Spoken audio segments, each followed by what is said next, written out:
भले ही आप नरेंद्र मोदी और नीतीश कुमार को मंच पर सार्वजनिक तौर पर मुस्कुराते हुए साथ देखें, लेकिन भीतर ही भीतर दूरियां बढ़ रही हैं। और बड़ी जिम्मेदारी के साथ मैं कह रहा हूं कि एनडीए में आजकल सब कुछ ठीक नहीं, ऑल इज नॉट वेल। कहीं ना कहीं टकराव बढ़ता जा रहा है, और इस टकराव का जो सबसे बड़ा कारण है, जो केंद्र बिंदु है, वो खुद नीतीश कुमार है। क्योंकि नीतीश कुमार का कैंप चाहता है कि 14 नवंबर के बाद यानी जब नतीजे बिहार के आएंगे और अगर एनडीए जीतती है तो अगला मुख्यमंत्री कौन है? क्या फिर से नीतीश कुमार मुख्यमंत्री बन रहे हैं? और उधर अमित शाह, जो मोदी जी के चाणक्य हैं, जिन्होंने बिसात बिछा रखी है, वो चाहते हैं कि कोई भी सूरत हो, अगला मुख्यमंत्री बीजेपी की ही चॉइस का हो, अगर एनडीए सत्ता में लौट रही है। उधर नीतीश कुमार ने 2 दिन पहले अपनी पार्टी के कुछ नेताओं के साथ मीटिंग में एक बात कही, जिसकी बड़ी चर्चा है दबी जुबान में। उन्होंने कहा कि चाहे कुछ हो जाए, हमको सीटें बीजेपी से ज्यादा लाना, यानी जेडीयू की सीटें बीजेपी से ज्यादा होनी चाहिए। और यही नहीं, नीतीश कुमार की कैंप की तरफ से संजय झा जैसे लोगों को, नेताओं को, जो अमित शाह की गोद में बैठे, उनको यह भी मैसेज दिया जा रहा है कि 14 नवंबर के बाद अगर एनडीए की सरकार बनती है और नीतीश कुमार को मुख्यमंत्री नहीं बनाया जाता, तो फिर जेडीयू के विकल्प खुले हैं। 14 नवंबर के बाद फिर विकल्प खुले, इसका मतलब यह है कि जेडीयू यानी नीतीश कुमार फिर दूसरी तरफ भी जा सकते हैं। साफ शब्दों में कहूं तो नीतीश कुमार फिर से लालू के साथ भी जा सकते हैं। इस तरह का संदेश अमित शाह को दिया जा रहा है। अब दोस्तों, सच्चाई यह है कि बिहार के चुनाव का ऐलान हो चुका है।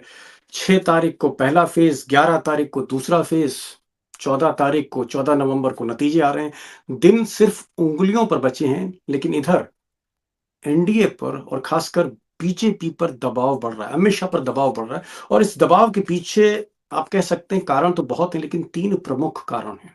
जिसमें पहला कारण यह है कि नीतीश कैंप का दबाव गुजरात लॉबी पर, मोदी शाह पर बढ़ता चला जा रहा है। जिस तरह की बार्गेनिंग की जा रही है, शायद अमित शाह को उसकी उम्मीद नहीं होगी।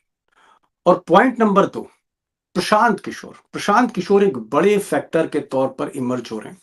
मैं ये नहीं कह रहा कि वो भारी उलटफेर करने जा रहे हैं, लेकिन ये सच्चाई है कि अगर प्रशांत किशोर मजबूती से चुनाव लड़ते हैं तो सबसे ज्यादा नुकसान वो अमित शाह का करेंगे, बीजेपी का करेंगे। और बीजेपी के लिए वो एक बहुत बड़ी प्रॉब्लम बनकर इमर्ज हो रहे हैं। और पॉइंट नंबर 3 भी इंपॉर्टेंट है, क्योंकि अमित शाह को उम्मीद थी, चाणक्य को उम्मीद थी कि कहीं ना कहीं वो महागठबंधन में दरार पैदा करने में कामयाब हो जाएंगे। महागठबंधन राहुल गांधी और तेजस्वी में एक ट्यूनिंग है जो बरकरार है, एक अंडरस्टैंडिंग है, बेसिक अंडरस्टैंडिंग है।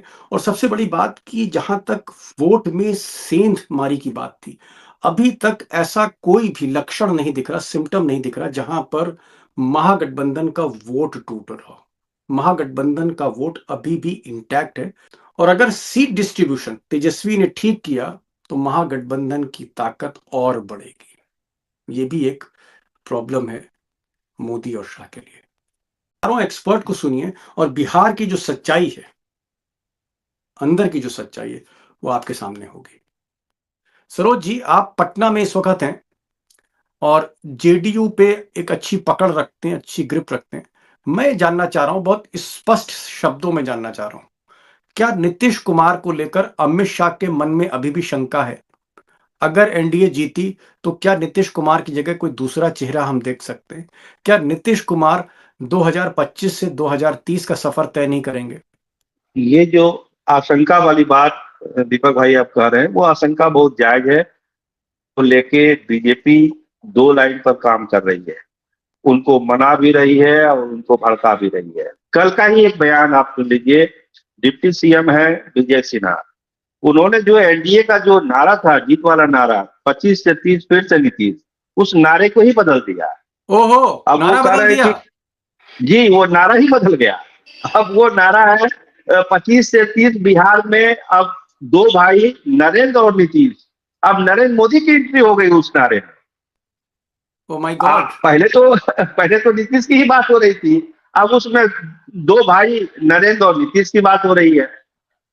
जो जी। वॉल पेंटिंग पटना में पूरा लगा हुआ है, बिहार के दिनों में जो लगा है, उसमें कहीं नहीं है नीतीश कुमार का नाम। एनडीए सरकार, एनडीए सरकार, एनडीए सरकार। और आपको हम एक बात और बता दें, जो बीजेपी के बड़े नेता ऑफ द कैमरा बोलते हैं, नाम तो मैं नहीं लूंगा, लेकिन जो सीएम के दावेदार हैं उससे जब बातचीत होगी तो वही कहते हैं कि अरे हम सीएम कैसे बनेंगे, उसकी व्यवस्था न बनाइए। खाली सीट जीतने से नहीं होगा, हमको सीएम भी तो बनना है। जो बड़े बड़े नेता हैं वो इस तरह की बातें कर रहे हैं।